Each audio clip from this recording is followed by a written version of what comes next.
Bonsoir à tous, bienvenue à notre webinaire sur les femmes chefs d'entreprise.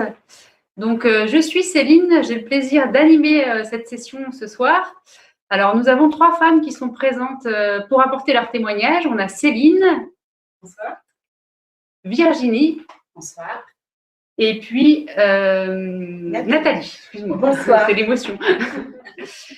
Voilà, on est très heureux de vous accueillir tous sur ce webinaire. Alors, c'est la 3e année consécutive que Serre France Vendée organise une soirée thématique sur les femmes chefs d'entreprise. Cette année, c'est un peu particulier puisqu'on le fait pas en live, mais on le fait, enfin si on le fait en live, mais avec personne devant nous, sans public, puisqu'on le fait sur Internet en webinaire. Serre France Vendée, pour ceux qui ne connaissent pas Serre France Vendée, nous sommes une entreprise associative de conseil et d'expertise comptable. Voilà, on accompagne 6000 clients sur le territoire vendéen dans la réussite de leur entreprise, de leur activité. Alors, avant de rentrer dans le vif du sujet, pourquoi cette soirée ? Eh bien, ça se passe dans le cadre de la Journée internationale des droits des femmes. Et l'objectif de cette soirée, c'est vraiment d'apporter des témoignages inspirants qui insufflent de l'enthousiasme et qui donnent envie aux femmes de créer leur activité, tout simplement. Voilà, on va démarrer. Donc, juste, si vous avez des questions, vous avez un petit chat sur la droite. N'hésitez pas à poser vos questions, je les relayerai. Voilà, vous permettrez aux dames ici présentes d'y répondre. Donc, c'est parti. Première question que je vais vous poser à toutes les 3, c'est quelle est votre entreprise, quand est-ce que vous l'avez créée et pour quelles raisons? On va commencer par Céline. Alors, bonsoir, je m'appelle Céline Bonin. J'ai créé avec mon conjoint la société Bistro Vino à Chaland. Bistro Vino, c'est un petit bistrot de quartier donc, situé à Chaland. On a ouvert il y a à peu près 4-5 ans. Notre clientèle, c'est essentiellement clientèle d'affaires. On est dans un bassin en fait, où il y a environ 200 entreprises. Ça représente à peu près 1000 personnes qui travaillent le midi. Donc, nous, notre cible clé, c'est les clients qui mangent le midi, tout simplement. Et puis après, le soir, on a un bar à vin, bière et tapas. Voilà, petite équipe avec 2 apprentis et une salariée. Et puis, au bout de 3-4 ans, une entreprise qui avait atteint son rythme de croisière, en somme. Voilà. Merci beaucoup, Céline. Virginie? Oui, bonsoir. Donc, moi, je m'appelle Virginie Miasso. J'ai ouvert donc mon institut de beauté sur la commune des Essarts en juillet l'année dernière, en pleine période un peu compliquée. L'ouverture a été un peu décalée puisqu'elle était prévue normalement pour mai, mais du coup, ça s'est fait quand même. Et donc, ouverture juillet l'année dernière. Donc, pour l'instant, je suis toute seule et j'ai une apprentie qui arrive fin août. Merci beaucoup, Virginie. Donc, moi, Nathalie Barbeau, je dirige l'agence NBC Réunion, que j'ai créée il y a 10 ans maintenant. C'est une agence avec 2 particularités, tout ce qui concerne les soirées d'entreprise, avec inauguration, anniversaire, lancement de produits et beaucoup de séminaires. Et puis, une deuxième activité, on produit des salons grand public, essentiellement en Vendée. On produit le salon du mariage sur le département, le salon du bien-être à Parc Expo. Et on produit également avec la chambre de commerce le salon du bateau. On a surtout la commercialisation et une partie d'organisation. Et puis, un salon avec les magasins vus. 2 activités. Avant Covid, nous étions 6 à l'agence. Voilà. Voilà, donc 3 activités vraiment différentes. Mais vous avez quand même comme point commun que vous avez créé votre activité. Est-ce qu'on pourrait revenir à la genèse de la création de votre entreprise et au pourquoi vous vous êtes lancée? On va peut-être commencer par Virginie. Oui, moi, j'ai toujours voulu, depuis je suis gamine, avoir mon institut de beauté. Ça a toujours été mon projet. Et puis, il y a un peu plus de 2 ans, je suis devenue maman. Donc, à partir de là, j'ai commencé à me demander vraiment ce que je voulais et à me dire que c'était sûrement le bon moment pour me lancer parce que mon côté vie perso était bien calé, tout était bien comme il fallait. Donc, je me suis dit maintenant, on y va pour le pro, quoi. Donc, ça s'est lancé comme ça. Donc, c'est la naissance de votre enfant que vous êtes décidé. Ouais. Je sais pas, ça m'a donné confiance en moi et je me suis dit, allez, on y va. Et votre conjoint vous a suivi dans ce projet? Oui, depuis qu'il me connaît, il sait que je veux mon institut. Et ça fait 11 ans qu'on se connaît et je lui ai toujours dit un jour j'aurai mon institut de beauté. Donc D'accord. Il le savait. D'ancrer chez vous. déjà. Oui, c'est ça. Alors, normalement, je vous tutoie. Je ne sais pas pourquoi je vous vois. Donc, on va reprendre le débat. Je vais vous tutoyer. Soyez pas étonnés. Nathalie, est-ce que tu peux nous raconter la genèse de ton projet? Alors, moi, j'étais salariée dans une association et mon directeur de l'époque, avec qui je m'entendais super bien, a décidé de suivre une carrière politique. Et je me suis dit, oh là là, s'il s'en va, on s'entendait trop bien, ça va pas le faire. Voilà, quand il y a une bonne ambiance, on a envie que ça continue. Et puis, il y a le statut d'auto-entrepreneur qui s'est lancé. Et puis, en fait, j'avais à peine commencé à en parler qu'un gros client qui est les Flaperies à l'époque m'a demandé d'animer la galerie. Donc, il y a 10 ans, j'ai été plongée. J'ai toujours su que je voulais monter une boîte, mais je ne savais pas quoi.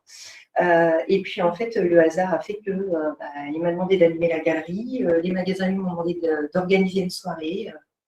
Donc, il y a 10 ans, j'ai tapé Google pour savoir faire un devis, parce qu'à l'époque, je ne savais pas du tout. Et l'aventure a démarré, une super aventure. Donc, tu as saisi une opportunité, en fait. J'ai saisi une opportunité qui était j'ai envie de créer, mais je ne sais pas quoi. J'avais fait les 5 jours pour entreprendre à la CCI, déjà bien avant, en 2008, en fait, je l'avais fait. Et d'ailleurs, je vais vous partager 3 mots-clés hyper importants que j'ai retenus. 1, il faut avoir l'idée quand on est dirigeant. 2, penser à ce qu'on va être seul quand on est dirigeant. Le facteur le seul est très important. Et 3e élément clé, c'est la trésorerie. Voilà. Donc moi, ça a été mes 3 mots qui m'ont suivi. Et puis j'ai créé. Et puis en fait, tout s'est enchaîné sans que j'ai eu le temps de faire une plaquette publicitaire ou du démarchage clientèle. D'accord. Donc, super aventure. Et alors, notre 3e témoin, Céline, ton histoire? Moi, j'ai commencé mes études dans la restauration, sortie de la 3e. Mon but, c'était d'avoir un resto. En fait, dès le début, c'était vraiment voilà, j'avais envie d'avoir mon resto. Je me suis dit qu'un jour, j'aurais mon resto. Et puis après, le temps est passé. Voilà, le temps est passé.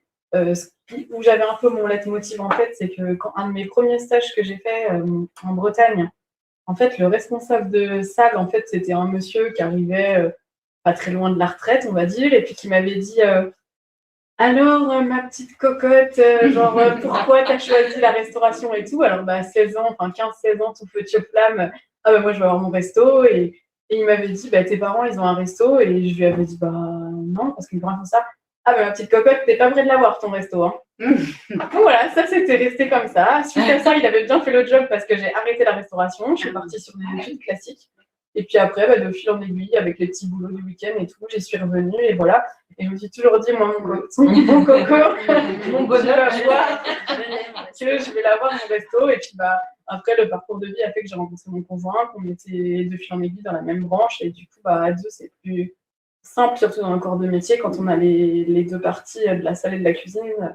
En termes de compétences, c'est plus simple. Et puis voilà. Le temps est passé, le temps de trouver le bon emplacement, parce que pour le coup, moi, mon mot-clé pour les restos, c'est vraiment l'emplacement qui prime, et donc le temps de trouver l'emplacement idéal. Voilà, c'était il y a 5 ans. Et puis après, je pense que des métiers, comme plein de métiers, mais en particulier le nôtre, est un métier où en fait, on demande énormément d'investissement et de sacrifices dans la vie, vu le temps en fait que ça prend. Et en fait, je pense qu'arriver à un moment, en tant que salarié, même si on a un poste super, dans la balance, en fait, le rapport temps-investissement, en fait, je pense même pour plein de chefs d'entreprise, c'est ça, à un moment donné, quand on est rendu trop loin dans ce qu'on nous demande et qu'en face, on n'a pas ou la reconnaissance juste en termes de mots ou la reconnaissance en termes financiers, on s'y retrouve plus et on a envie de se dire, le temps que je vais investir pour moi. Quoi. Et du coup, là, on a trouvé l'emplacement il y a 5 ans et c'est parti. Quoi. D'accord. Est-ce que, parce que Céline, tu nous parles d'une rencontre un peu qui t'a donné envie de créer finalement en te parlant de cocotte et que tu n'y arriverais jamais. Est-ce que Virginie, il y a des rencontres aussi, toi, qui t'ont marqué et qui t'ont, soit dans le bon sens, soit dans le mauvais, mais en tout cas qui t'ont poussé vers la création d'entreprise? Moi, déjà, rien qu'à l'école, l'esthétique, c'était pas. Tous les profs m'ont dit, mais non, on va pas là-dedans, c'est bouché, c'est pas de travail. Donc, moi, j'avais bien mon idée en tête. Non, je voulais y aller. Donc, au collège, on nous disait, faut pas faire d'apprentissage. Donc, c'était pas c'est pour les nuls, quoi. Clairement, on me disait ça. Hein. Et donc, du coup, j'ai été quand même jusqu'au bac. Mais après le bac, je suis retournée dans l'esthétique parce que c'est ce que je voulais. Et depuis que je suis sortie de l'esthétique, j'ai jamais été au chômage. Donc, comme quoi, quand on veut, on y arrive.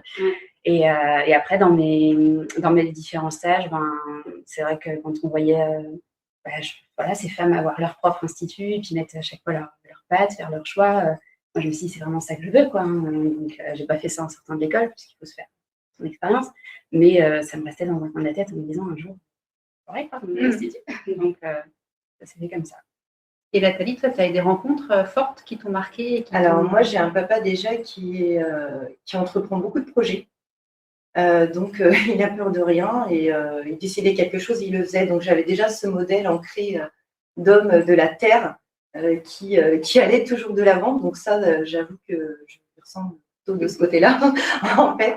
Et puis, quand j'étais salariée, j'ai quand même été salariée 10 ans donc, dans une structure qui travaillait avec les produits vendéens et on avait vraiment affaire à beaucoup de producteurs et d'entreprises agroalimentaires de Vendée. Et en fait, je côtoyais déjà à l'époque, en tant que salariée, énormément de dirigeants. Et c'était des gens normaux, comme tout le monde, voilà, avec qui on pouvait partager. Et j'adorais. Je trouvais ça juste génial. Donc voilà, ça a été un tout qui a fait que. D'accord.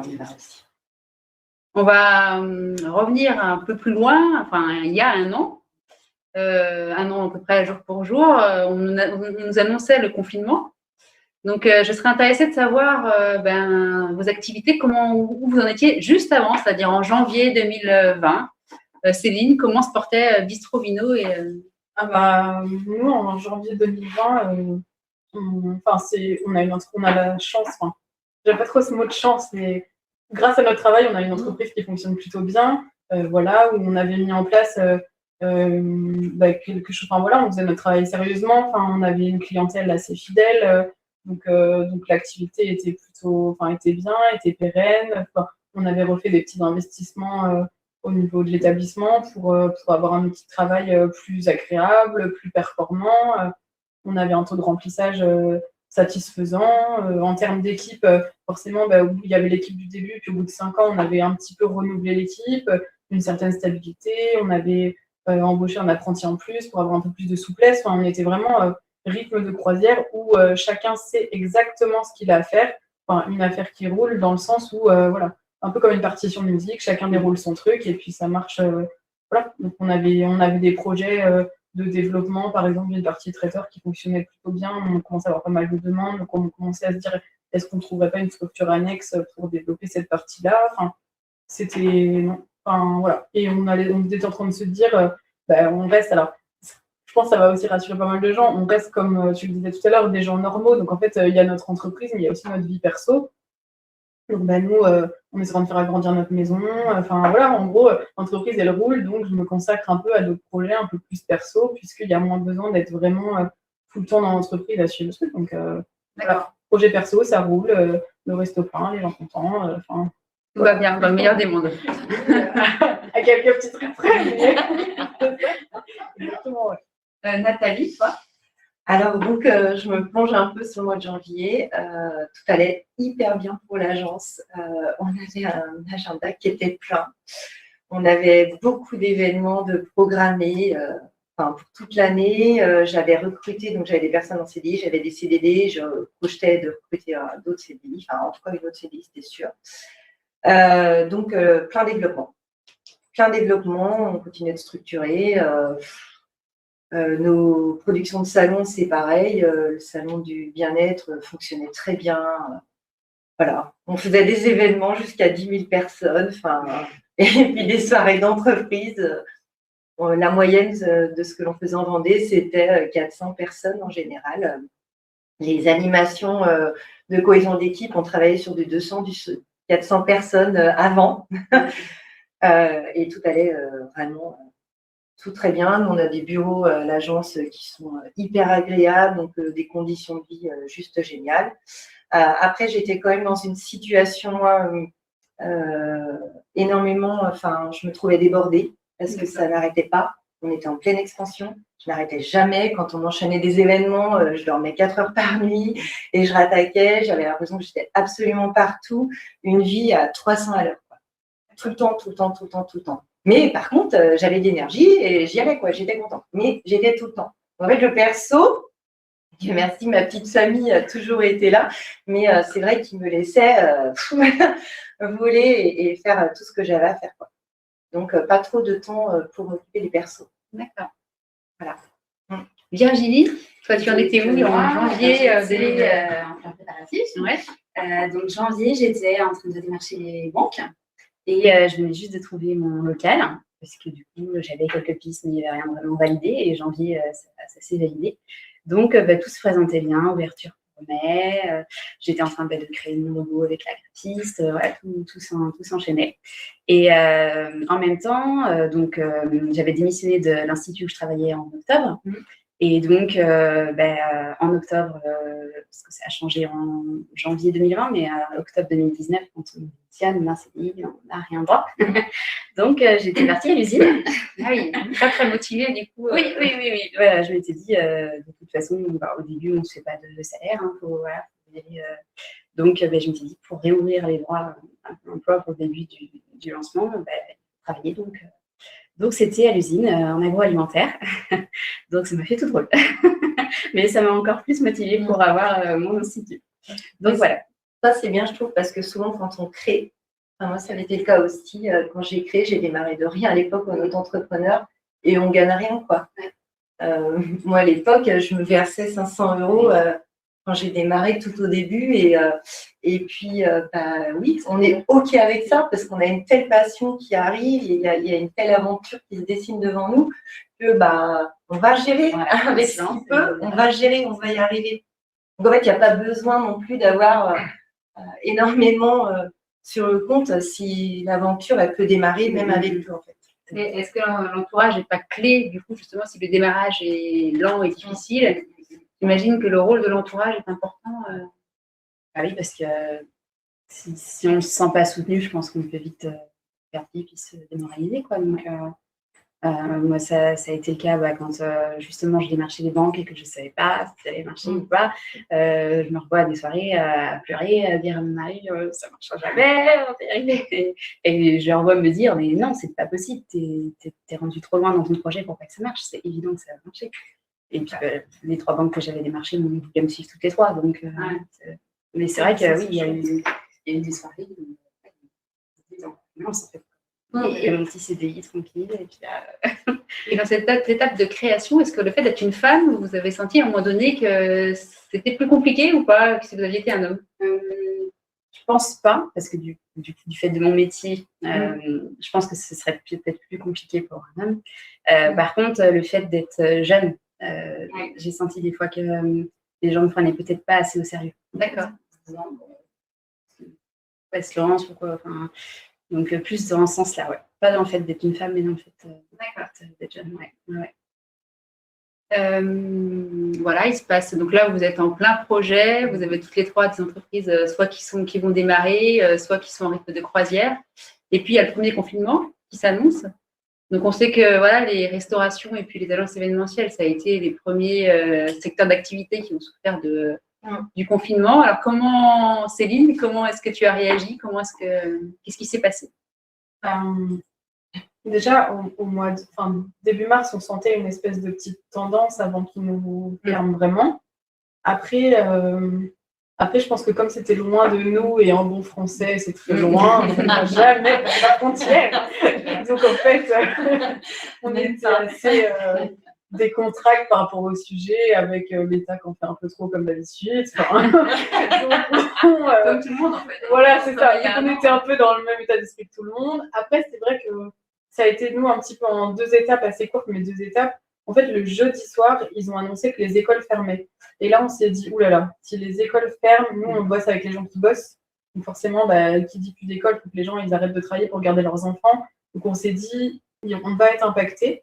Donc dès le jeudi soir, quand il y a eu la première annonce, en fait, on a mis les freins un peu sur l'approvisionnement, surtout pour être prudent, parce qu'on s'est dit semaine prochaine, lundi, mardi, on va sentir une petite baisse. Et puis du coup, le samedi, nous, on était chez nous, dans notre canapé. puisqu'on a la chance de ne pas travailler le samedi et le dimanche, parce qu'on bosse avec les gens qui travaillent. Et du coup, nous, on avait notre canal, donc on a vu la télé, et on s'est dit, ah ok, bon, ben, lundi, nous ne fermons pas, enfin, nous n'ouvrirons pas plutôt, nous serons fermés. Et là, le premier truc qu'on a pensé, c'est surtout à tous nos collègues qui, eux, sont vers le week-end. Et on s'est dit, là, en fait, nos collègues sont en plein service avec plein de gens, ils ont leur frigo plein à craquer. Le lendemain, il y en a plein, ils sont complets. Et là, en fait, les mecs, il va falloir qu'ils passent la nuit à appeler tous leurs clients pour annuler, ou, enfin, à moins qu'ils n'aient pas vu la télé, mais voilà. Et on s'est dit, mais c'est quand même pas possible. Et là où on s'est dit, c'est qu'en fait, ce dimanche, il a été très compliqué parce que nous, ce dimanche-là, on est allé au resto, justement, faire des paquets pour un peu donner à tout le monde ce qu'on avait dans nos frigos. Et c'est vrai que c'était la journée des élections. C'est la journée des élections, ce fameux dimanche-là. Là. Donc, nous, c'était le vendredi 13 mars, notre dernier jour. Donc, j'en souviendrai longtemps, je pense. Et le dimanche, en fait, on était au resto en train de tout plier. Il y avait les élections. Au-dessus, chez nous, il y avait des jeunes qui jouaient, ils étaient une cinquantaine au stade. Enfin, maintenant, tous ces trucs-là, ça paraît invraisemblable, mais c'était quand même il y a comme ça un an. Tous les gens se baladaient dans notre zone, regardaient à notre fenêtre. En fait, on a l'impression un peu d'être les pestiférés, à moitié les pestiférés, à moitié au zoo. Et on s'est dit, mais c'est pas possible. Cette journée-là, j'ai cru que mon entreprise, elle coulait et que j'étais en train de faire mon état de lieu de sortie comme quand on vend un appart. En fait, de tout foutre à la poubelle, de tout foutre en carton. En fait, comme si en fait, c'était la fin de l'histoire et qu'on était en train de tout plier pour rendre les locaux, quoi. Cette journée-là, je pense que c'est cette journée-là qui a été le plus dur de tout. Après, il y a eu d'autres moments un petit peu compliqués, mais en fait, c'était pas. Et puis, on nous stoppe. En fait, je pense qu'on est tous maîtres de nos choix. Et en fait, on peut faire des mauvais choix dans l'entrepreneuriat, enfin, des mauvaises associations, plein de trucs. Mais en fait, là, le pire d'un chef d'entreprise, c'est de ne pas avoir la main. En fait, et là, en fait, on n'avait plus la main. On n'avait rien fait de mal. Et voilà, on n'avait rien fait de mal, en fait. Et du coup, on n'a plus le droit. Voilà, et on n'a plus le droit, et tu as la main sur rien, tu subis, et voilà. Et ça, c'est le pire, en fait. C'était vraiment le pire du tout. Nathalie, toi, est-ce que tu te retrouves dans ce oui. Enfin, moi, vous enlevez notre liberté. Donc, du jour au lendemain, plus rien. Donc, en fait, je revenais, j'étais à l'étranger et je suis revenue le lundi soir. Donc, il y a eu les annonces. Et j'ai appelé mes collaboratrices le lendemain, je les ai au téléphone, elles étaient au bureau, mais pour le coup, moi, je venais de faire les aéroports, donc je ne voulais pas quand même transmettre si j'avais chopé le virus. Donc, je les ai eues et je leur ai dit tout de suite, les filles, il va y en avoir pour très longtemps.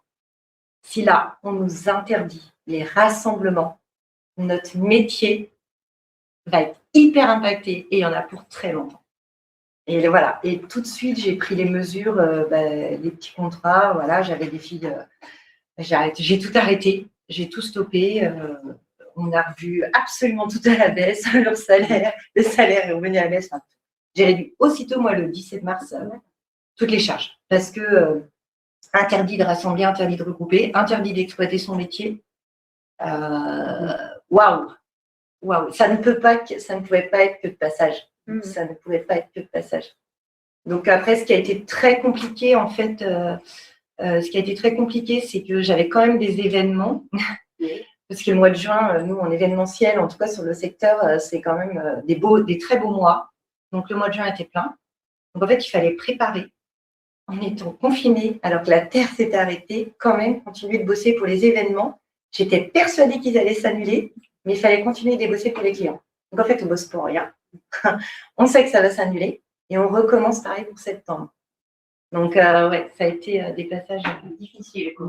Ouais. Juste, j'ai oublié de signifier au début de ces interviews qu'effectivement, on n'a pas de masque là, mais on est bien séparés par des plexis qui nous protègent. C'est vrai que je n'ai pas pensé à le dire, mais c'est important. Donc, on est protégés et on a des distances de sécurité. Parfait, on a même une petite fenêtre d'ouverte.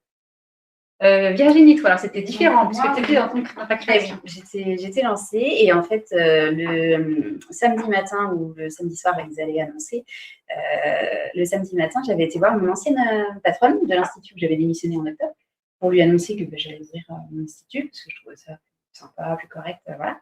Et donc, du coup, je lui demande voilà comment ça va, tout ça, et elle me dit je suis sûre que lundi, je ne serai pas ouverte. Et je ne la croyais pas. Je lui dis, non, ils ne peuvent pas, économiquement, c'est pas possible. comme tout le monde pensait. Et donc, je lui disais, non, ils ne peuvent pas tout fermer, c'est pas possible. Et donc, du coup, le soir même, on nous annonce que tout ferme. Et là, j'ai pensé à elle, je me suis dit, mais elle est fermée. Enfin, on va tous fermer. Et du coup, au début, je me suis dit, bon, c'est pas grave, mon ouverture est qu'en mai. Ce sera long. Et non, mais non.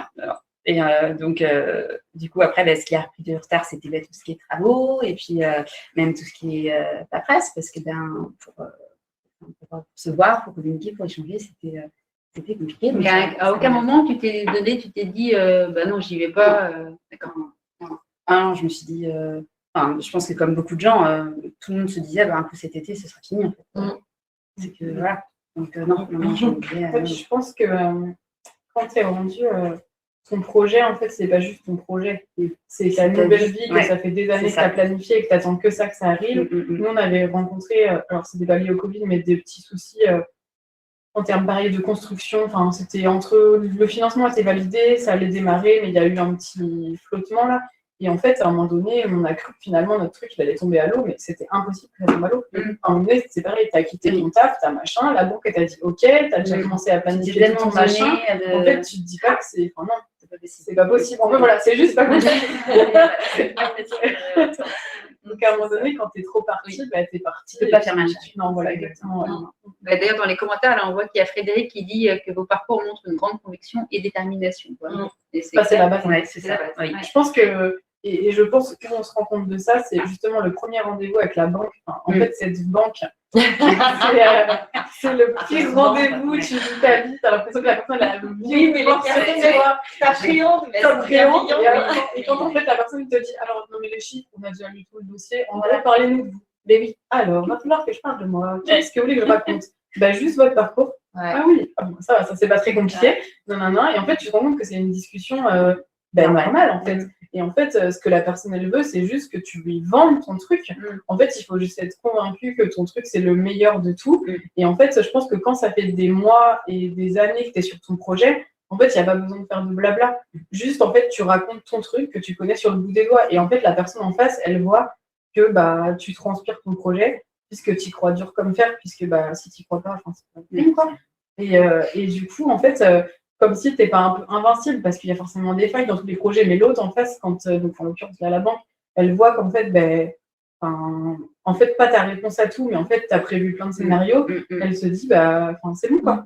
Dans le sens où, voilà, et du coup, c'est vrai que oui, et c'est clair que par rapport à ce que tu disais tout à l'heure, que tu es seule, justement, oui, c'est vrai que la plupart du temps, que tu es un associé ou pas, ça reste quand même assez seul. Si tu n'es pas déterminé dans ton machin, avant même si l'argent, le financement, il y a plein de choses de très importants, mais le côté déterminé, oui, il faut être déterminé parce qu'en fait, c'est au quotidien que il faut toujours un peu négocier avec les fournisseurs, négocier comme ça, tenir un peu son point de vue avec son client quand tu peux avoir des petits points de divergence, tenir ton truc avec tes salariés, avec tout le monde. En fait, il faut toujours que tu prouves que tu es convaincu de ton truc. Donc, c'est vraiment la base. D'accord. Et passer ce premier moment-là de d'effarement, de stupéfaction, voilà, comment, Nathalie, toi, comment est-ce que tu as rebondi? Parce que c'est vrai que c'est une activité qui est tellement impactée. Que... Ah oui, puis ça dure. Parce que nous, on n'a pas ouvert cet été. Rien. Ça continue. En fait, moi, je l'ai pris. J'ai tellement été convaincue tout de suite que ça allait être long. C'est vraiment, je l'ai dit aussitôt. Je me suis dit, bon, alors maintenant, il y a 10 ans, tu as démarré de rien. D'accord? Tu ne savais pas que tu allais faire cette aventure. Je me suis pariée à moi-même, en fait. Je me suis dit, je ne savais pas que j'allais bâtir ça. Vraiment, je débarquais dans un univers et j'ai été autodidacte. Et je me suis dit, alors maintenant, qu'est-ce que je veux faire dans ma vie? Et en fait, j'ai écrit et je me suis posée avec moi-même. Et j'ai pris du temps. Et j'ai écrit sur pourquoi je faisais ça, ce que j'aimais. Et en fait, sans le savoir, j'ai réécrit mes valeurs. Et au travers des valeurs, on met les besoins. Et puis, quand j'ai vu tout ça, tout ce qui sortait, j'ai dit, OK, alors qu'est-ce qu'il y a comme métier maintenant qui va avec ça? Et puis, j'ai commencé à beaucoup lire sur le développement personnel, à m'ouvrir à 360 sur tout. Et je suis en train d'écrire plusieurs nouvelles histoires extraordinaires. Mais voilà, je me suis vraiment posée un temps avec moi-même. J'ai été dans l'acceptation de ce qui se passait. L'agence NBC est une agence saine qui continue. Mais pour le coup, l'événementiel va être différent. Mais après, en général, quand on est auto-entrepreneur, on est on est dynamique et on ne peut pas rester à rien faire. Donc, c'était pas possible d'attendre que ça se passe. Il fallait, pour moi, ça venait de moi de me poser et puis de voir quel autre métier je pourrais faire dans ma vie. Parce qu'on a la chance de faire ce qu'on veut, en fait, dans la vie. Quand on réfléchit, on fait ce qu'on veut. Quand on se l'autorise. Donc, Là, c'est assez incroyable comme façon de réagir aussi vite en plus, hein, parce que ouais, après, c'est vrai qu'il y a il y a quand même des moments comme ça. Mais ce qui a été, moi, dans mes éléments vraiment moteurs, c'est que j'ai un très très gros réseau professionnel. Je suis entourée de gens bienveillants. Et ça, c'est juste extraordinaire de prendre les gens bienveillants. On s'en nourrit, on s'alimente et on se dépasse. Moi, conseil, tous les gens malveillants, fuyez-les. Concentrez-vous sur que les gens positifs, uniquement les gens qui sont optimistes et qui peuvent croire en votre projet ou en tout cas vous dire ce qui va et ce qui ne va pas. Et vraiment, ouais, ce temps a été en fait juste extraordinaire de se poser, mais c'est pas toujours, des fois il y a des bas quand même parce qu'on se dit, oh là là, je me suis battue en 10 ans, j'ai une boîte qui cartonnait, j'ai plus rien quoi. J'ai plus rien. Pourtant, j'ai bien bossé mes clients. J'ai des clients super. Tout était super. Waouh. Bon, allez. Si je l'ai fait, je peux encore le refaire. Différemment. Je pense que ça, il faut un certain temps. Pour accepter. Voilà, c'est ça. Ouais. Je pense qu'il faut un certain temps. Puis un certain temps aussi que tu as ton entreprise. Pour finir par se dire... ok, genre maintenant, je me suis prouvé à moi que j'étais capable de le faire. J'ai prouvé un peu aux autres parce que indirectement, tu as toujours besoin un peu de l'approbation de l'autre. C'est toujours compliqué, je trouve, au début. En fait, quand tu vois que les gens sont contents, en fait, là, tu te dis justement, j'étais capable de le faire, donc si je l'ai fait, je suis capable de le refaire. Et ça, c'est une ressource de dingue parce qu'en fait, du coup, comme tu dis, ça t'ouvre les possibilités de dire, ok, bon, bah, ça, c'était cool. Si c'est plus ça, ça sera un autre truc. Et du coup, j'ai la méthodologie, je vais le refaire, j'ai la ressource. Et ça, c'est top, quoi. Et en plus, je trouve que ça te libère d'un espèce de poids. Oui, parce que là, c'était pas de notre faute. On nous interdit de faire notre métier du jour au lendemain. C'est un truc mondial, évidemment. Et qu'est-ce qu'on fait de ça? On l'accepte, on déprime, on bouge plus. Ou alors, on l'accepte parce qu'on n'a pas le choix, mais on en fait quelque chose. Donc, on reviendra tout à l'heure sur ce que tu en as fait, parce que je pense que ça doit intéresser les gens qui nous écoutent. Céline, on va se retourner aussi vers ton restaurant. Fermeture. Donc, qu'est-ce que tu as fait?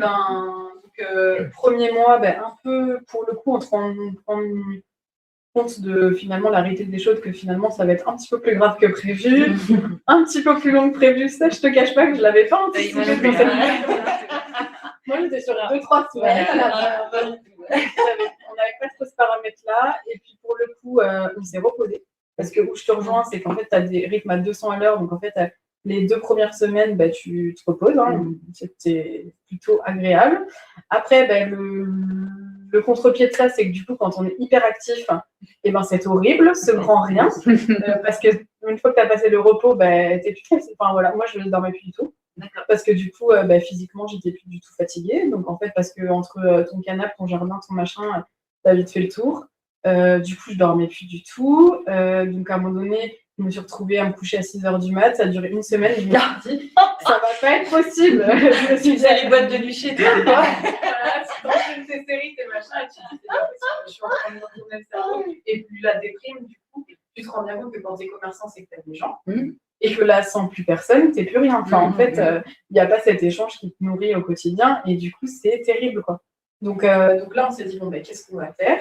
Au début, on s'est dit, on va pas faire de vente à emporter, puisque le concept, c'est-à-dire moins les gens bougent, plus ça va s'arranger vite, puisque c'était il y a 1 an. Donc voilà, ça devait s'arranger vite, normalement.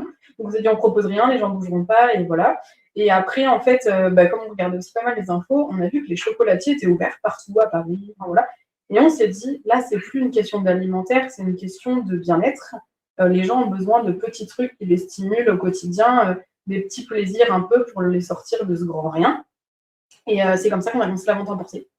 Donc, on a commencé 1 fois par semaine, on faisait des petits paniers apéro, sous forme de drive sur notre parking. Et on s'est dit, si on en fait 50, ça sera cool. Enfin, voilà. Et en fait, on a proposé notre truc. Teddy avait fait une vidéo. Et on a posté la vidéo. Et 2 minutes après, mon téléphone, il sonnait. Il était 13h, j'ai raccroché mon téléphone à 19h. Et premier coup de fil, j'étais en pleurs devant mon ordinateur parce qu'en fait, tu te dis, tout ce que j'ai créé, c'est pas du flan. En fait, tu te dis, cette relation sincère que j'ai créée avec les gens, tout ce fruit de travail de toutes ces années, et ben en fait, tu te rends compte que là, dans ce moment-là, les gens, ils sont derrière toi, ils aiment ton entreprise, mais ils t'aiment finalement aussi toi, ce que tu proposes et tout ça. Et en fait, ils ont décidé de te soutenir. Et là, tu te dis, voilà, j'ai pas fait tout ça pour rien, c'est mon entreprise, elle n'est pas morte d'un coup. Enfin, voilà, il va se passer des choses. Et en fait, on a fait la semaine d'après jusqu'à 180 paniers apéro. Donc c'était dingue, les gens ils nous suivaient, on voyait vraiment que les gens avaient besoin de parler. Les gens étaient contents de sortir pour venir chercher le truc, mais aussi pour sortir, aussi pour avoir un petit échange, pour parler d'eux, pour parler de nous. Enfin, franchement, c'était génial. On a une relation avec nos clients qui était extraordinaire. Et sincèrement, en termes psychologiques, ça nous a sauvés.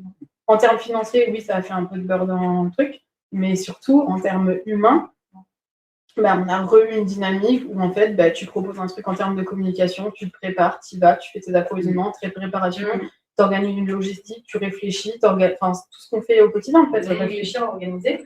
Et avec le retour des gens, et les gens qui nous envoyaient des photos de leur panier apéro, qui étaient trop contents de les partager, qui nous disaient que c'était trop cool. Là, tu te dis, voilà, je fais pas ça pour rien. En fait, tu te dis, je fais pas ça pour rien, et ça te recrée un rythme, et du coup, tu te dis, voilà. Et là, pour le coup, tu te dis, c'est hors de question que moi, c'est cool.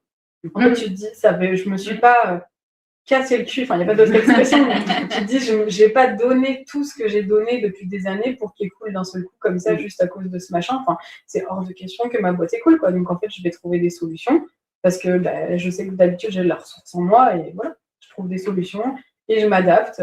Et surtout, voilà, s'adapter, c'était vraiment la clé de ce moment-là. Enfin, il fallait être créatif, être inventif, s'adapter et la motivation puissance 1000, quoi. Et après, les gens ont suivi et franchement, c'était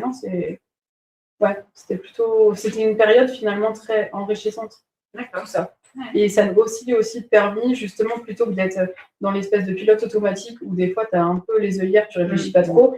Ça a permis de faire une pause et de dire, ah ouais, ok, donc ça, c'est plus possible. Qu'est-ce que je peux proposer, machin. Il y a plein de trucs qu'on a mis en place depuis 1 an qui vont perdurer après. Il n'y aurait pas eu le Covid, il y a des trucs qu'on n'aurait certainement pas mis en place.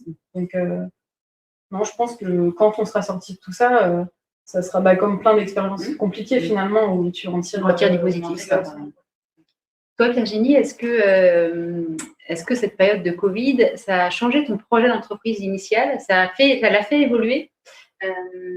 Ça m'a confortée dans mon projet parce qu'en fait, mon concept, c'était Institut de beauté, mais éco-responsable. Donc, parce que je trouve que on faisait attention à la maison, à trier, à les composts et tout ça, tout ce que j'espère tout le monde fait.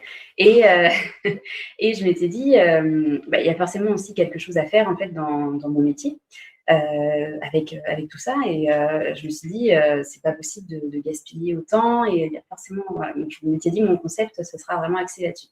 Et quand il y a ce Covid qui a débarqué, moi j'étais vraiment persuadée que c'est notre planète qui nous rebalançait en pleine figure, surtout il y a des figures depuis des milliers d'années. Et donc, je me suis dit, mais mon concept, du coup, c'est bon. Ça m'a encore plus conforté là-dedans. Donc, moi, au contraire, ça m'a rassurée là-dedans. Et plus j'avançais, la date d'ouverture avançait, plus je me disais, je pense que les gens vont avoir aussi besoin de se détendre, parce que c'est un peu anxiogène tout ça. Et du coup, quand j'ai ouvert, il y a eu des massages en fait dès la première semaine, alors que je me disais au début, les gens vont venir faire simplement une petite épilation, une manucure, voir un peu qui elle est, comment elle travaille, voilà. Et là, en fait, il y a eu des massages dès le début parce que je pense que les gens avaient grand besoin.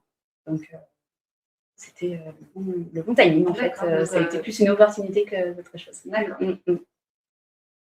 Nathalie, tu nous as dit que ça t'avait ouvert un peu les chakras à cette période compliquée. Est-ce que tu peux nous en dire un petit peu plus sur tes projets du coup et sur tout ce que j'avais en projet est en train de prendre forme en fait au bout d'un an. Donc pour l'agence événementielle, elle continue parce que nous sommes en France et nous avons de l'aide en France.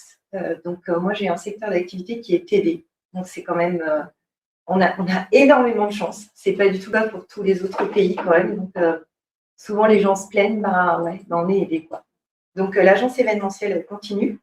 Alors, la donne a un peu changé, hein, parce que des séminaires pour 200-400, je fais du 20 personnes. Donc, c'est plus du tout la même notion. Très peu de prévisions dans ce qui arrive en plus, pour une reprise qui est encore active. Donc, l'agence événementielle continue. J'ai restructuré évidemment. Et puis, on a fait un peu, là, je viens de faire un plateau de tournage pour les magasins U, où on a travaillé du virtuel. Voilà. Donc, avec l'agro, on vient de faire ça un petit peu. Donc, ça, c'est une partie qu'on continue. Et les nouveautés, en fait. Donc, je me suis dit, qu'est-ce que je possède et pour ne pas acheter en plus et pas taper dans la trésor, parce que je voulais la maintenir. Donc, j'ai du mobilier événementiel qui est plutôt original. Je ne suis pas du tout dans la table chez Del Tivoli, du tout. Mais j'ai des choses assez atypiques. Donc, en fait, là, c'est en train de se mettre en place. Et je m'associe à 2 autres personnes qui, elles, ont de la déco. Mais alors, elles peuvent faire 10 mariages en même temps. On a un parc en Vendée, dans le Grand Ouest, parce que là, ce qu'on a ensemble, il n'y a personne qui a ça à plus de 100 km à la ronde, c'est une certitude. Donc, on va faire de la loc de mobilier pour les particuliers. Et puis, je pense qu'il y aura des professionnels qui vont se greffer dessus.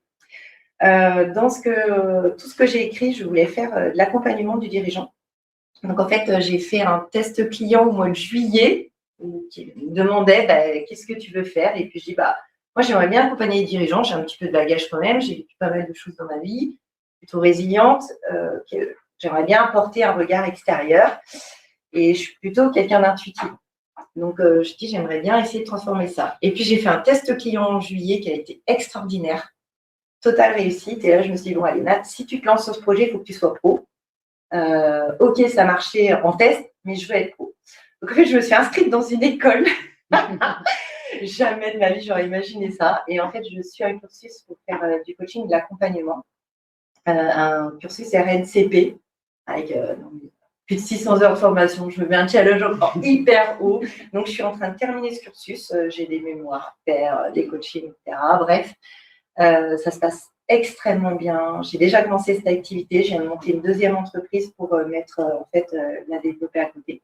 Donc, ça, c'est parti. Je m'étais préparée pour la lancer en septembre, mais on est en avril et ça y est. Je n'ai pas pu attendre. C'est déjà lancé. J'ai d'autres projets. J'ai un projet dans l'économie circulaire, mais pour le moment, je n'en dis pas trop parce que je suis en train de l'écrire. Parce que ça, c'est quelque chose qui fait aussi partie de… Pour moi, c'est très important aussi pour le monde de demain. Et puis, j'avais une passion, c'est qu'en fait, j'adore la peinture. Et je me suis toujours dit, un jour, je ferai des tableaux. Et en fait, j'ai demandé à un artiste peintre de me coacher. Et ça y est, j'ai démarré cette aventure. Donc, je commence des tableaux et j'ai un objectif de faire des expos. D'accord. Donc, ça n'a absolument rien à voir. Et voilà, je compte orchestrer mes semaines à venir avec des journées. J'aurai un peu plus de jours pour l'événementiel, parce qu'évidemment, c'est mon dada. Mais j'aurai vraiment des journées où je ferai des métiers différents.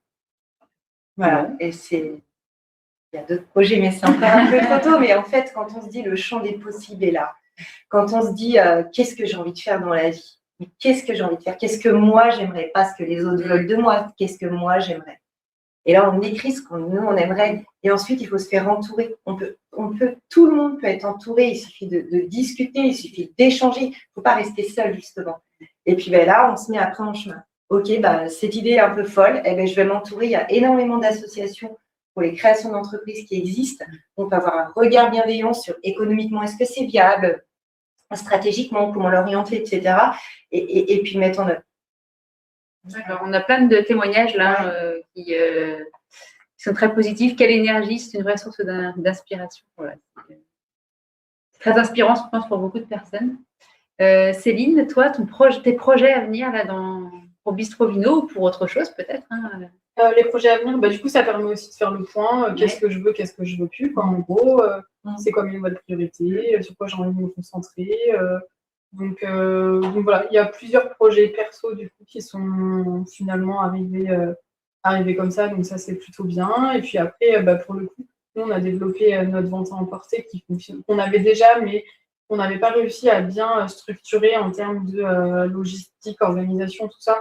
Donc là, en fait, ça nous aura permis finalement de faire un coup de projecteur sur la vente à emporter, qui était déjà avant et qui, je pense, finalement, va continuer après. Donc en fait, je pense que voilà, on a plusieurs trucs dans les tuyaux. On est accompagné, pareil, nous aussi, on s'est accompagné. Du coup, voilà, donc on a déjà fait 2 business plans là pendant tout le confinement. Les chiffres. Voilà, On peut dire ce qu'on veut aux chiffres. il y en a un qui est posé dans un coin, il attend. On se dit pourquoi pas, ça peut être cool. Et puis là, la vente emportée, on se dit pourquoi pas créer une petite cellule exprès pour la vente emportée. Finalement, vraiment dédiée à ça.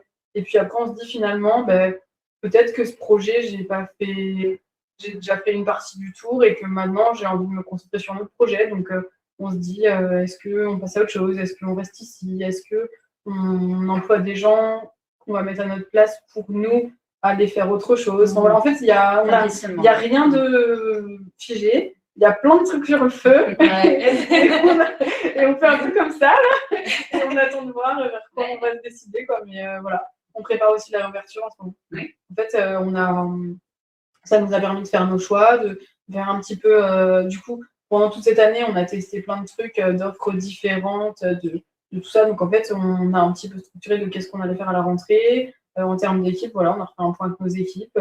On a refait notre carte des vins. Enfin, en fait, là, on est dans les starting blocks. Enfin, moi, mon petit mot d'ordre, c'est organisation, anticipation. Donc, là, on est plein dedans. Très bien, ça. Faut garder aussi. Ah, oui. Alors, on va faire le récap des mots.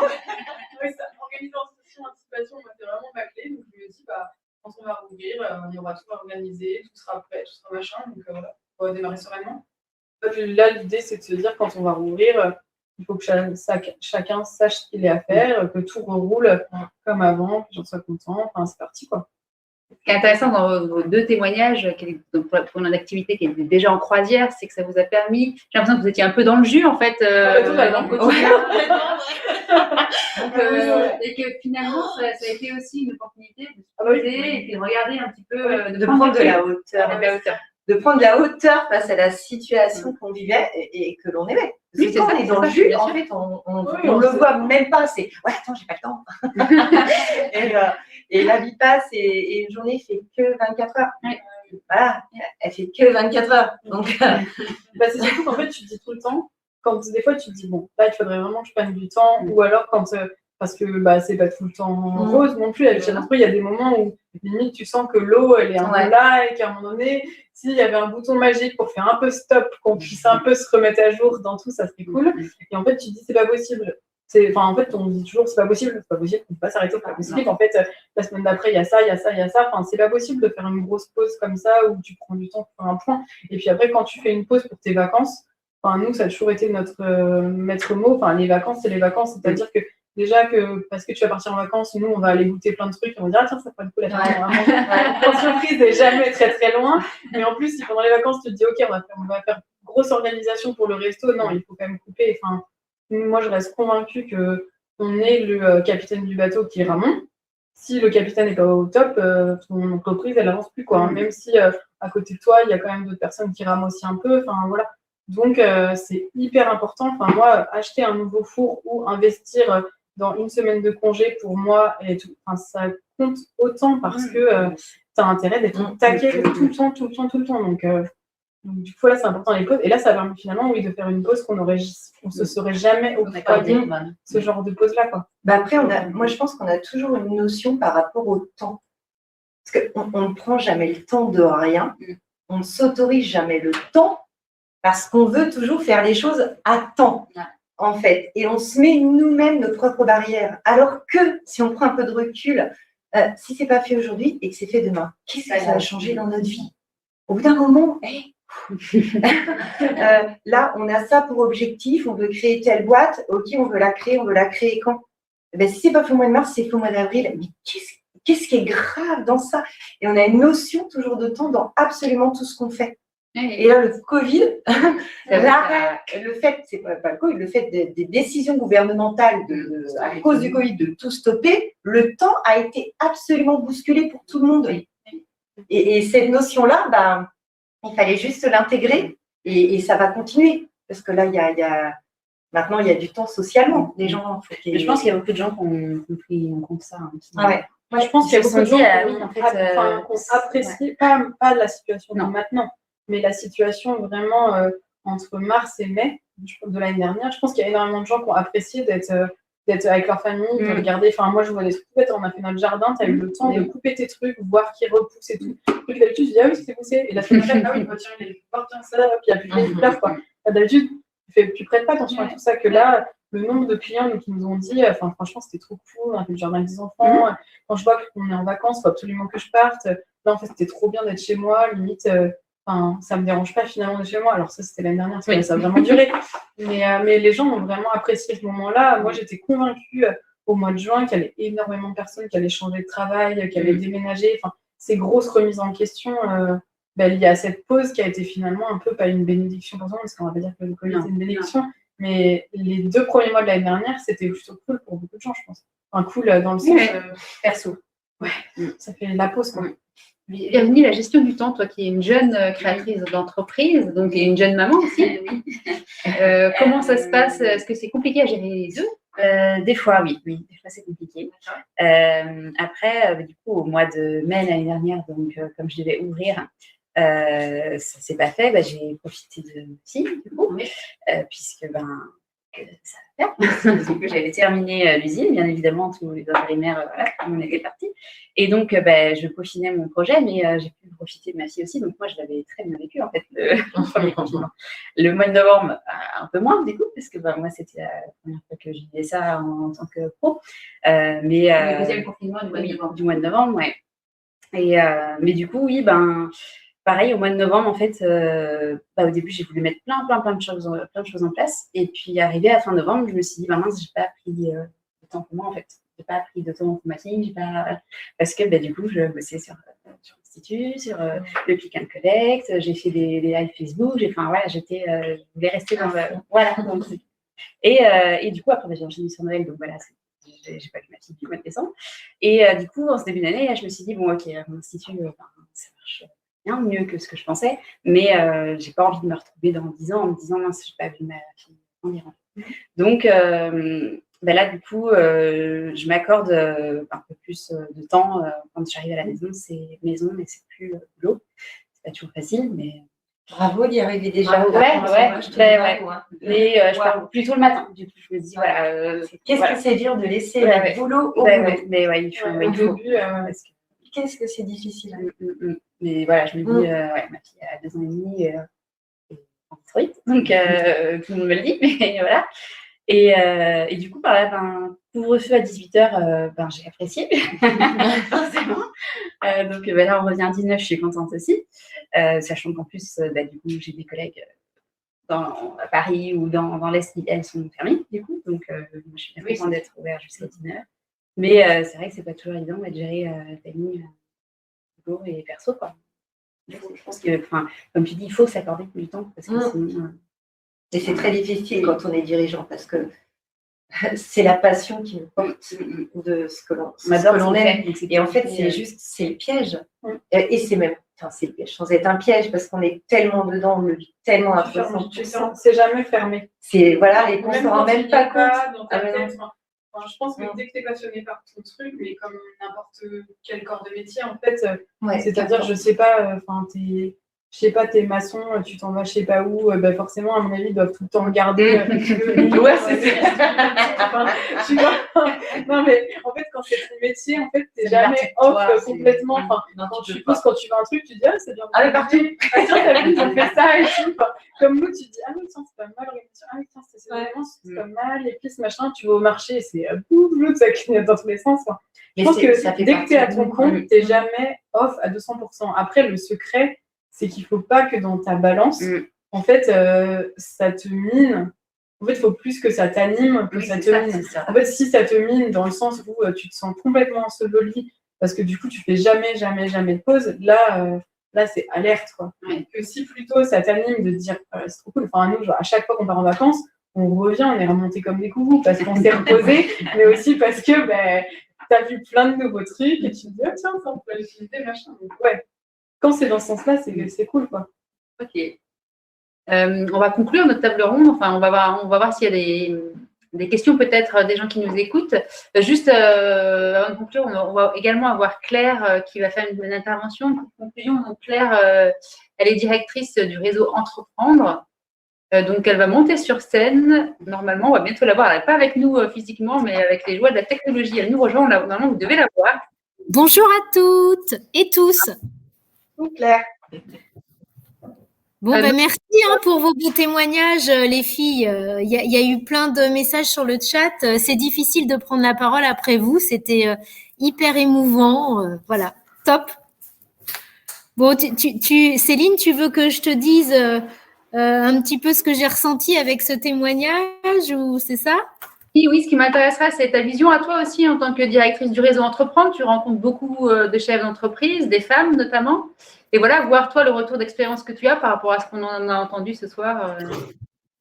Alors, j'en rencontre pas assez de femmes chefs d'entreprise.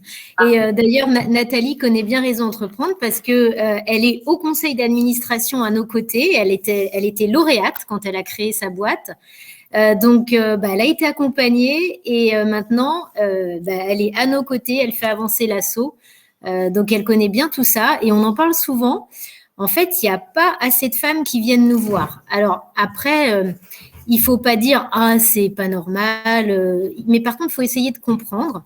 Et les femmes qui viennent nous voir, si je compare aux hommes qui viennent porter leur projet, eh ben, vous l'avez dit, hein, les filles, elles sont souvent dans la crainte oh, « Est-ce que je vais pouvoir y arriver Est-ce que je ne vais pas être jugée ?» Et puis, dis donc, est-ce que je vais avoir le temps de tout faire? Et parfois, ça les bloque.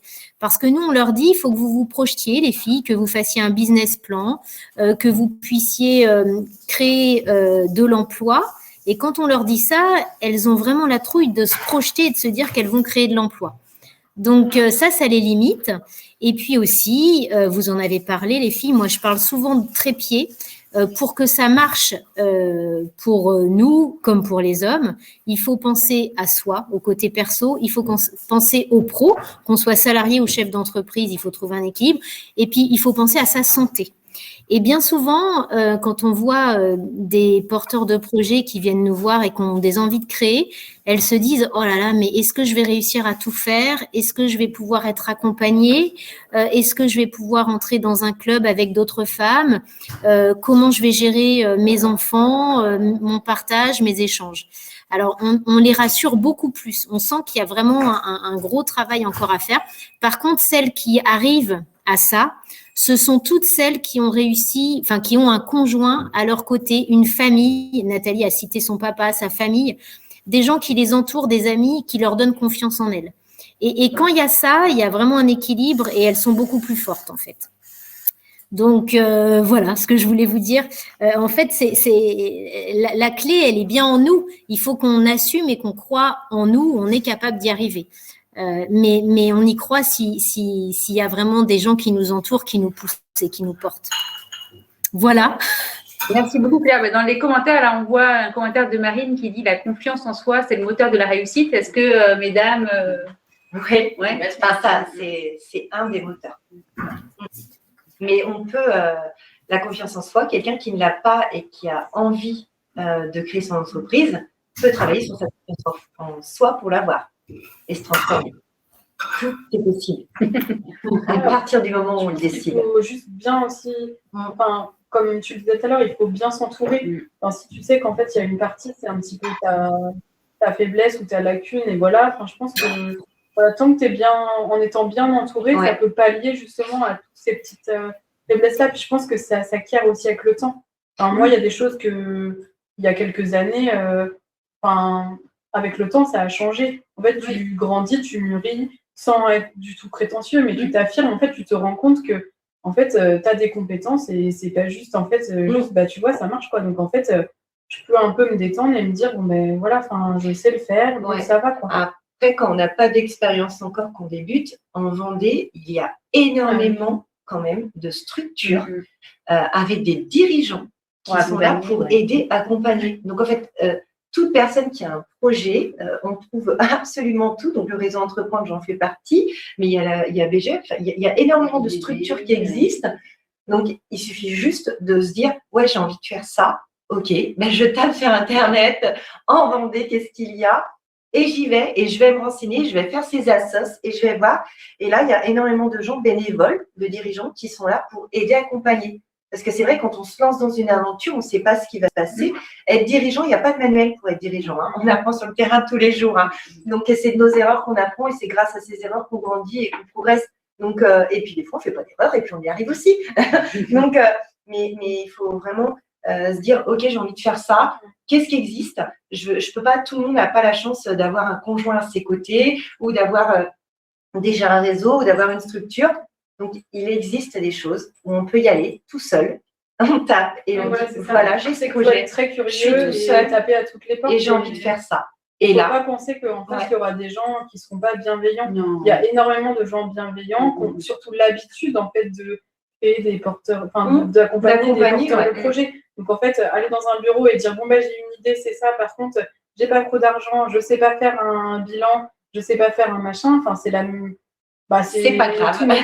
J'ai jamais fait de rendez-vous avec ma banque pour leur demander un truc. Bah non, du coup, il y a plein de trucs, oui, on n'avait jamais tout fait avant. Et en fait, quand tu es bien accompagné, ça roule, les gens, ils sont pas jugés. Enfin, nous, un de nos premiers rendez-vous, moi, j'étais en pleurs dans le bureau, on n'est jamais arrivé. Donc, je me dis, c'est pas possible, ça marchera pas. Et si la banque, elle me dit non, comment on fera?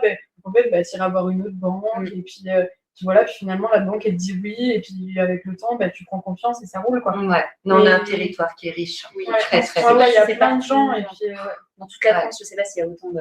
Je ne sais pas s'il y a autant. En tout cas, nous, il y a énormément d'organismes avec des dirigeants bénévoles. Il ne faut pas avoir peur, quoi. Il faut vraiment pas s'ouvrir. Il faut, je pense, ce petit grain de folie de se dire, ouais, j'ai envie de le faire. Bah, de toute façon, si toi, tu n'y vas pas, personne n'ira à ta place. Hein. C'est chacun maître de sa vie. Hein. Donc, à un moment, ouais, j'ai envie de le faire, je fais quoi? J'attends. Bah, tiens, si j'y allais. Et puis, le fait de franchir une porte, bonjour, je m'appelle, j'ai ça. Asseyez-vous, on va parler. C'est parti, c'est ça. Et puis, un projet, moi, la première fois que j'ai rencontré, du coup, donc c'est le Cerf France, nous qui nous ont accompagnés. La première fois que j'ai rencontré, du coup, Cédric, j'y suis allée, je voulais ouvrir une boutique de déco parce que j'aimais bien la déco. Donc, en fait, parce que j'aimais bien la déco et que j'avais envie de ça. Et t'as peut-être le temps encore, c'est ça? Oui, il y a encore plein. Mais voilà, c'était une boutique de déco parce que en fait, j'aimais bien la déco, parce que du coup, j'avais trouvé un emplacement qui pourrait être cool, parce que à l'époque, je me sentais pas de me lancer dans un resto toute seule. Mon conjoint n'était pas encore prêt pour le côté entrepreneuriat et tout. Donc en fait, j'étais allée pour une boutique de déco, on a fait un point, j'ai présenté mon projet, on a terminé l'entretien en se disant peut-être qu'en fait, c'est pas pertinent la boutique de déco à cause de la concurrence, à cause du machin. Et je me rappelle très bien, Cédric m'avait dit, mais tu sais, avec tes compétences, tu pourrais peut-être ouvrir un resto. Moi, je lui ai dit, bah non, j'ai pas d'argent, j'arriverai jamais à ouvrir un resto. Il m'a dit, bah tu verras. Et du coup, l'entretien s'est arrêté là, il s'est passé au moins 1 an et demi. Et du coup, le jour où on avait trouvé notre resto, je me suis dit, attends, lui, on avait eu un super feeling. Bon, bah voilà, j'y retournais avec le projet de resto et il n'y aurait pas eu Cédric, je ne sais pas si on aurait monté le resto. Mais c'est vraiment... Les rencontres sont vraiment clés. Tout à fait, ouais. Et voilà, et en fait, ça devait être ce truc de déco, ça n'a pas été ça. Et 1 an et demi après, ça a été un autre truc, comme ta boîte est ferme, et c'est un autre truc. Alors, on a un message de Cédric qui nous suit. Je confirme, coucou Céline. Ouais. Il faut se laisser toutes les possibilités. Oui. Est-ce qu'il y a des questions Alors, c'est vrai que d'habitude, c'est une soirée où il y a des gens en face de moi, et donc il y a souvent beaucoup de questions. Je sais que c'est plus compliqué avec le chat, mais n'hésitez pas si vous avez des questions, c'est le moment. Alors, on a une question de Marine qui demande si seule vous l'auriez fait également. Alors, je ne sais pas à qui s'adresse la question, peut-être aux 3 intervenantes. Est-ce que seule vous l'auriez fait? Parce que Céline, toi, tu n'étais pas seule, tu étais avec moi. Mon conjoint, ouais. Est-ce que seule, tu penses que tu te serais lancée? Notre domaine est très particulier, du fait que trouver un cuisinier, moi je fais aussi de la cuisine, mais du coup il faut aussi que tu gères ton point de vue client, ta relation client, c'est la personne qui est en salle, qui a le chiffre d'affaires entre les mains et qui a aussi l'image que tu véhicules auprès de tes clients et ce que tu insuffles en tête dans ton établissement. Donc en fait le côté cuisine est plus compliqué à trouver pour avoir quelqu'un de clé qui tient les rênes. Et puis ce qui est compliqué de monter un resto seul, c'est de se dire le jour où mon cuisinier il part, en fait, où il me tient un petit peu dans le sens où si je l'augmente pas, il part, après je me retrouve un peu dans l'embarras. Donc en fait, c'est sûr qu'à deux, c'est deux liés à notre corps de métier, oui. Après, sincèrement, si j'avais pas ouvert de resto, j'aurais créé une boîte. Parce qu'en fait, je suis dans la même dynamique, tu as envie d'entreprendre, tu as envie qu'il se passe un truc, d'être à la clé de... Et puis, t'es pas vraiment seul. T'es pas vraiment seul parce que où tu as ta famille qui est derrière hyper bienveillant de dire, en fait, tu peux y arriver, on croit en toi, non. où tu as ton mari, où tu as des amis, où tu as, je sais pas, ton banquier, où tu as des gens que tu as rencontrés, où tu as, je sais pas, ta copine qui est fleuriste et qui s'est lancée, donc tu te dis, bah, elle s'est lancée, je peux y arriver aussi. En fait, tu n'es pas toute seule. Donc, c'est Marine. Marine, oui. Marine, oui. Seule, tu peux y arriver.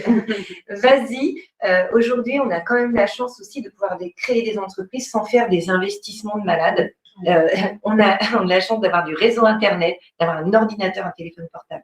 Donc, ça dépend de l'entreprise que tu veux créer. Mais oui, c'est possible. Même si tu vis seule, tu es seule. Moi, j'ai Vraiment créé seule, oui, j'étais seule. Mon mari qui me soutenait, mais il ne savait pas du tout qu'est-ce qu'il fallait faire au niveau des chiffres, il était là comme soutien, mais tout le reste, je l'ai fait seule.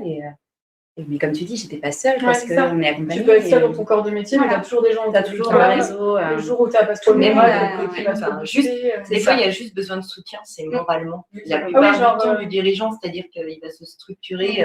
Tout dépend de l'activité, mais on se structure en fonction de l'activité. Et puis, il suffit juste d'échanger avec des copines ou des copains. Ou juste des fois, quelqu'un qui dit t'inquiète pas, ça va aller. Ça va marcher. Ouais. Pouf, genre, Ça va le poids qui vient de Ouais.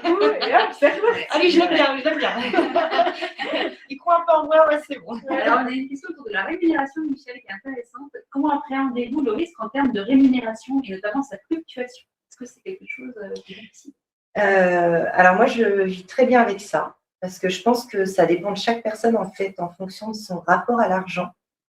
Moi, j'ai fait des choses qu'il fallait en termes d'investissement avant pour pouvoir pallier parce que là, ma vie a complètement changé. Et j'avais fait ce qu'il fallait avant, j'avais pris des risques avant en fait, et heureusement. Maintenant, l'argent n'est pas essentiel dans la vie. Elle contribue. Et plus on se pose sur la vie et ce qu'on a autour de soi, plus on se rend compte que ce n'est pas l'argent qui va tout changer et qui va nous rendre heureuses. Vous avez des gens qui ont énormément d'argent qui ne sont pas du tout heureux, qui n'ont aucun bonheur. Par contre, ils ont de l'argent. Mais voilà. Cette année-là. Ouais. Donc, la notion de l'argent, c'est vraiment propre à chacun, comment chaque personne est avec.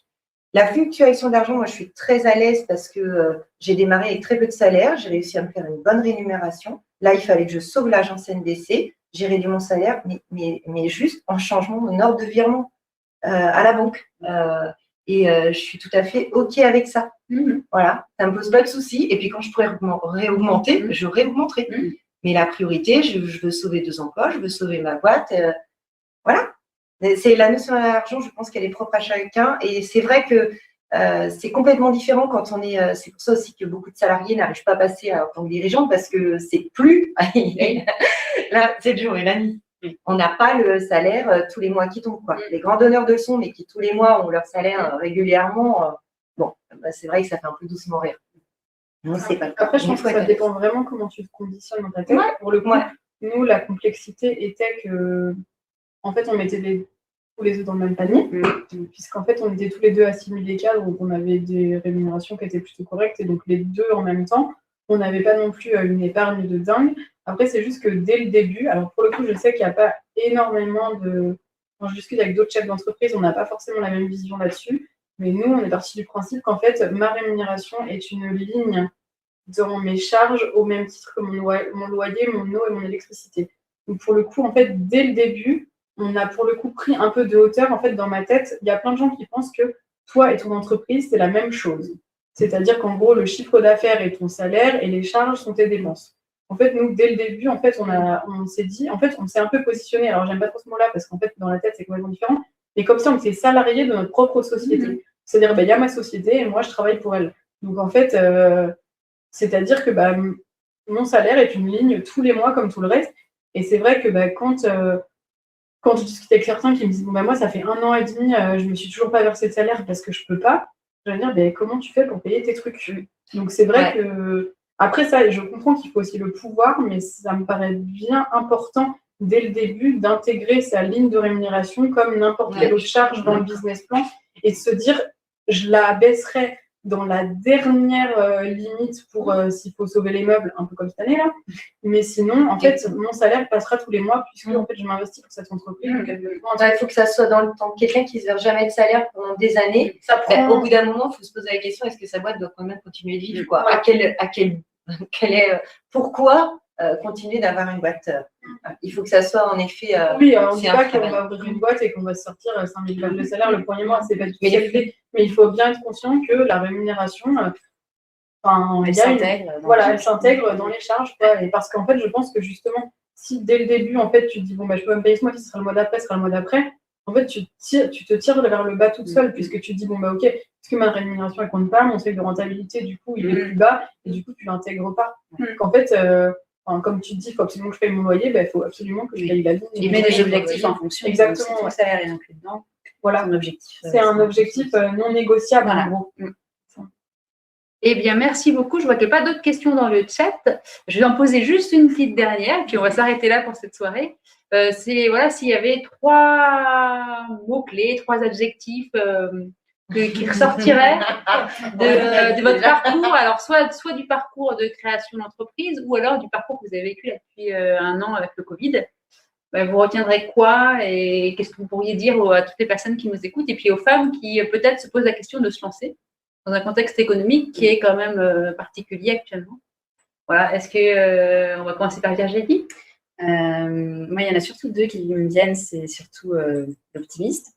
Comme tu disais tout à l'heure, de s'entourer de gens positifs, c'est primordial. Et l'adaptation. Cette année 2020, ça a vraiment été le mot adaptation. Mais pour moi, du coup, c'était le lancement, donc j'ai commencé avec ça. Mais je pense que, collègues pourront le dire, l'adaptation, ce sera de toute façon tout au long d'une vie de dirigeant. Donc, c'est ces 2 mots-là, moi, qui me viennent. D'accord. Merci. Céline, tu dirais quoi? J'aurais choisi le même mot. Hein. S'adapter, c'est vraiment la clé. Ouais, s'adapter. Après, je pense que cette année, oui, ça. S'adapter, courage, être soudé. Enfin, c'est vrai que heureusement qu'avec mon conjoint associé, on est resté. Qui est dans la salle d'ailleurs. Mais il n'a pas envie. Heureusement qu'on est resté soudés. Mais voilà, c'est ça. Je pense qu'il ne faut pas se perdre en chemin avec les compétences. Et pour les femmes qui veulent se lancer, je pense que c'est maintenant ou jamais parce que quand ça va repartir fort. Puisqu'en fait, les gens ne sont pas partis. Ils ont énormément épargné. Les gens sont en demande et en besoin de l'après. Et justement, je pense que les gens vont pas dépenser de manière inconsciente, mais voilà, il y aura une espèce d'ouverture à tout. Et du coup, les gens sont prêts. Et en fait, pour le coup, en ayant échangé avec des dirigeants de très grosses entreprises, en gros, si tu as les moyens d'investir en ce moment, c'est maintenant qu'il faut investir pour être prêt. C'est-à-dire que dès que ça va repartir, il faudra être là. Donc, je pense que justement, il faut profiter de cette espèce de pause-là pour être prêt et être au taquet dès que ça va recommencer. Donc, j'ai pas envie de dire que c'est pas le meilleur moyen en ce moment pour investir, mais si on en a les moyens et si les banques suivent, oui, c'est maintenant. Parce qu'il y aura beaucoup de gens en face qui seront prêts. Ok, merci Céline. Moi, je dirais croire en ses rêves et oser être heureux.